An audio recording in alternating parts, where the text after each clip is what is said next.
I'm going to say the quiet part out loud because we all know exactly what's going on here. It wasn't the fully automatic machine gun that was banned in 1986. It wasn't the bump stock. It certainly is not the pistol brace. And it is not the AR-15, of which I am the owner of multiple. The left has been chipping away at our Second Amendment rights for decades, and I'm sick of compromising. Every time my colleagues on the right compromise on guns, the next thing the left says is, we need to do more. And if the left can't repeal the Second Amendment, then they'll have an unelected bureaucrat like yourself, sir, issue a regulation that will make 40 million Americans felons overnight. That's a fact. Compromising on our fundamental rights, it's not going to keep our children safe either. Our children should not be prey for homicidal maniacs. And our schools should not be as safe as we have here in Congress. They should be far safer than we have right now. And if we're willing to spend $113 billion in Ukraine, then we could pay to keep our children safer. So, gentleman in the corner, thank you, sir, for standing in the corner with a gun, and I feel safer by his presence already. And every school should have you present. I was in high school when Columbine happened, and prior to Columbine, we didn't have the level of violence that we're seeing today.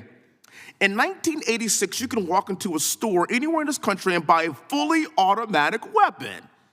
And being from Texas, acquiring a weapon has always been relatively easy in my lifetime.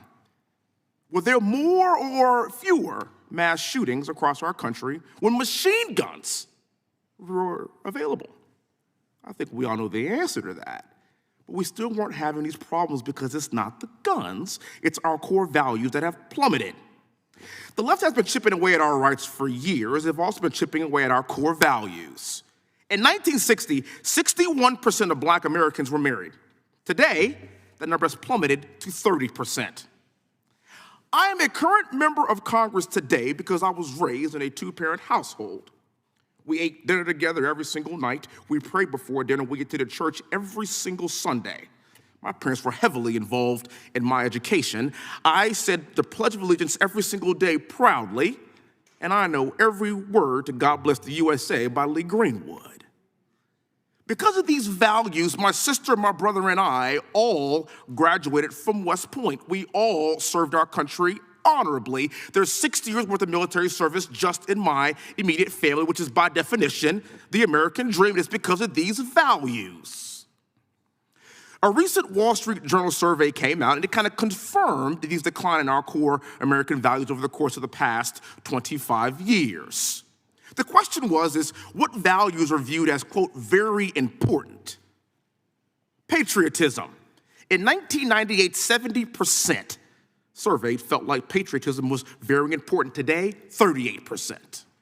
Religion, 62%, very important. Today, 39%. Having children, 59% in 98, 30% today. Community, 62% in 98, 27% today. The guns haven't changed.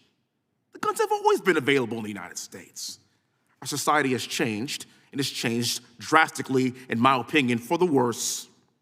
So where does that leave us today? There's a reason why crime and gang violence is up. There's a reason why Black women are the fastest growing demographics of gun owners in America. You know that, sir. Many of them live in Democrat-run cities with rising crime rates and district attorneys that put criminals ahead of innocent women like we see in New York. And by the way, it's not their husbands or their significant others that are purchasing guns for them. Black women are purchasing guns themselves because we know that Democrats replaced Black husbands with Uncle Sam a long time ago. I've been listening to my colleagues on the left talk about guns all day. You have no idea what you're talking about. I fear that if you can't tell me the difference between a man and a woman, I am not surprised that you don't know the difference between 5.56 and 300 blackout.